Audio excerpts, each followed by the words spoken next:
TNPSC எக்ஸாம்ல இந்த question ரீசெண்டா கேட்டிருக்காங்க. அது ராம் என்பவர் தான் வாங்கக்கூடிய சம்பளத்துல 45% தொகையை ஆண்டுக்கு 10% கூட்டு வட்டி விகிதத்துல 3 ஆண்டுக்கு ஒரு ஸ்கீம்ல இன்வெஸ்ட் பண்றாரு. 3 ஆண்டு கழித்து அவர் கிடைக்கக்கூடிய கூட்டு வட்டி மட்டும் பார்த்தோம்னா 5,958 ரூபா அப்படின்னா அவர் வாங்கக்கூடிய மொத்த சம்பளம் எவ்வளவு கேட்கிறாங்க, மொத்த வருமானம் எவ்வளவு கேட்கிறாங்க. ஸோ கூட்டு வட்டியில இந்த மாடல் சமைக்கிறாங்களா இப்படி குயிக்கா சால்வ் பண்ணலாம்னு பார்க்கலாம். அதற்கு முன்னாடி நம்முடைய அகாடமியில 2026ஆம் ஆண்டு வரக்கூடிய டிஎன்பிஎஸ்சி மற்றும் போலீஸ் எக்ஸாம்க்கான எஸ்பெஷலி மேக்ஸ் அண்ட் ரீசனிங்னு தனியாக online live classes and test based start இருக்கு. கிளாஸஸ் பற்றி வேற ஏதாவது டீட்டெயில் வேணும்னா மேலே இருக்கிற நம்பருக்கு கான்டாக்ட் பண்ணுங்க.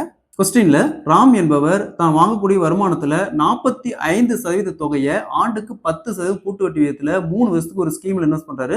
3 வருஷம் கழிச்சு அவர் கிடைக்கக்கூடிய கூட்டு வட்டி மட்டும் பார்த்தோம்னா 5,958 ரூபா அப்படின்னா அவர் வாங்கக்கூடிய மொத்த வருமானம் எவ்வளவு கேட்கிறாங்க. இந்த மாடல் சமைக்கிறாங்களா?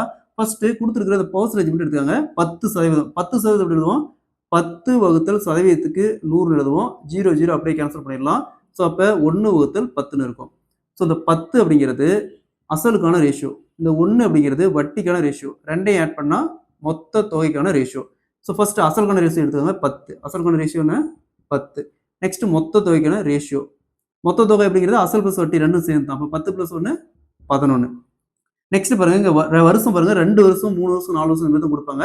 ஸோ இங்கே எத்தனை வருஷம்? 3 வருஷம். அப்படியே பவரில் போட்டுருங்க. 10 பவர் 3 11 பவர் 3. 10 கியூப் அப்படிங்கிறது 1000. 11 கியூப் அப்படிங்கிறது 1331. சரிங்களா? நெக்ஸ்ட் அதாவது என்ன கொடுத்துட்டாங்க? கூட்டு வட்டி மட்டும் கொடுத்துக்கிறாங்க. சரிங்களா? கூட்டு வட்டி மட்டும் கொடுத்துக்கிறாங்க. ஸோ இந்த 1000 அப்படிங்கிறது அசலுக்கான ரேஷியோ. இந்த 1331 அப்படிங்கிறது மொத்த தொகைக்கான ரேஷியோ. மொத்த தொகை அப்படிங்கிறது அசல் பிளஸ் வட்டி ரெண்டும் சேர்ந்து. அப்போ இந்த 1331 1000 மைனஸ் பண்ணா மீதி என்ன வரும்? 331. ஸோ அதாவது அந்த வட்டிக்கான ரேஷியோ பாருங்க 331.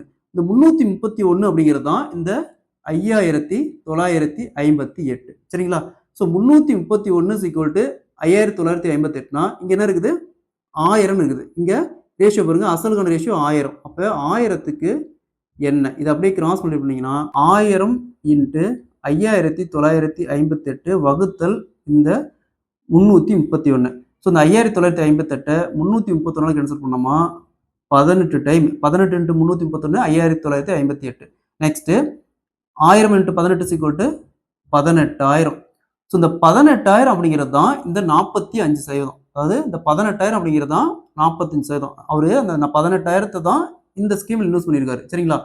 ஸோ 45%க்கு 45%க்கு 18,000னா அவர் வாங்கக்கூடிய மொத்த வருமானம் எப்பவுமே எத்தனை சதவீதம்? 100%. ஸோ அப்போ 45%க்கு 18,000னா 100%க்கு என்ன? அப்படி கிராஸ் மல்டிப்ளை பண்ணோமா 100% × 18,000 வகுத்தல் 45%. சதவீதம் அப்படி கேன்சல் பண்ணிடலாம். 9 கேன்சல் பண்ணால் 5, இங்கே 2. ஸோ அகைன் இங்கே என்ன இருக்கும்? 2000 இருக்கும். இங்கே இது 20 5 கேன்சல் பண்ணால் 4 இங்கே ஒரு 2 0 இருக்குது. அப்போ 100 × 400 = 40,000. ஸோ அவர் வாங்கக்கூடிய மொத்த மாத வருமானம் பார்த்தோம்னா 40,000. Option C is the correct answer.